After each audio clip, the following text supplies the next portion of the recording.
اور اگر مجھے دیکھا کبھی اور مجھے نہیں دیکھا اتفاق سے میری تصویر کسی رسالے میں یا کسی اخبار میں شائع ہوئی تھی، وہ آپ نے دیکھی، اب کہا جائے کہ جانتے ہیں تو آپ کتاب کا حوالہ دیجیے گا، اور کہا جائے کہ پہچانتے ہیں تو کہیے گا دیکھوں تو پہچان لوں گا، کیوں؟ اس لیے کہ میں نے تصویر دیکھی تھی۔ معلوم ہے کتاب جاننے کا ذریعہ ہوتی ہے،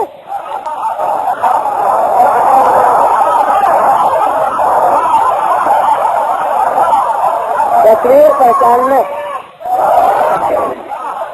ابھی بچے نے تحریک کی ہے کہ آپ حضرات ایک دفعہ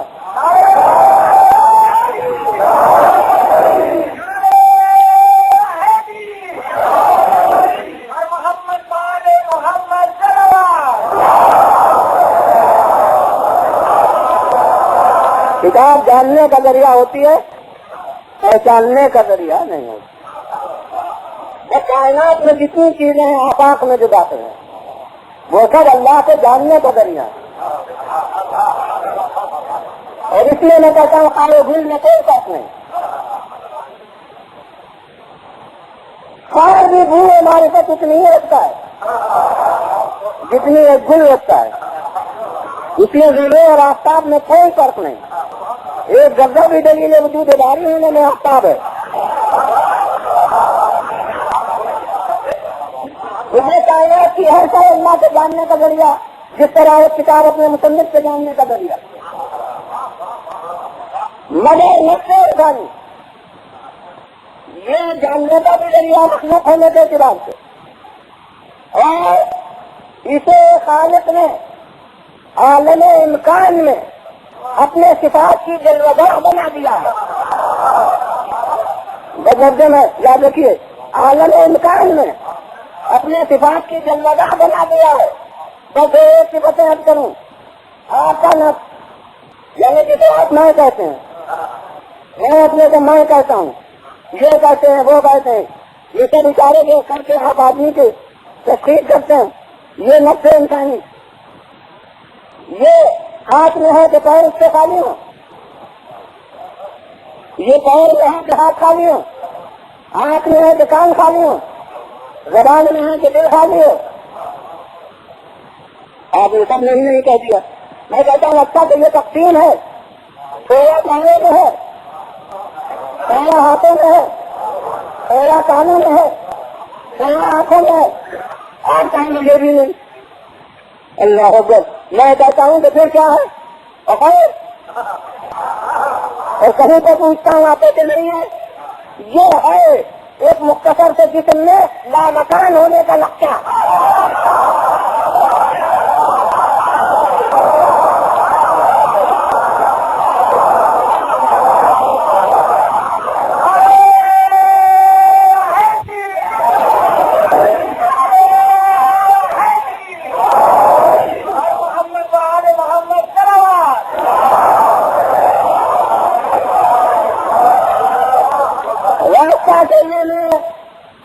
کانٹا لگا آپ کو خبر نہیں، کپڑا سینے میں ہاتھ میں سوئی لگی آپ کو خبر نہیں، نیچے دروازے سے نکلنے میں سر کو دھکن لگی آپ کو خبر ہوئی، کوئی مخبر گیا، کسی نے جا کے اطلاع دی، یہ ہے اس محدود دائرے میں حاضر و ناظر ہونے کا لگتا۔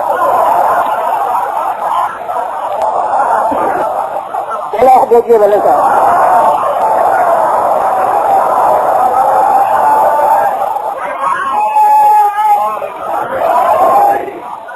اب یہ تو ہے نفس انسانی،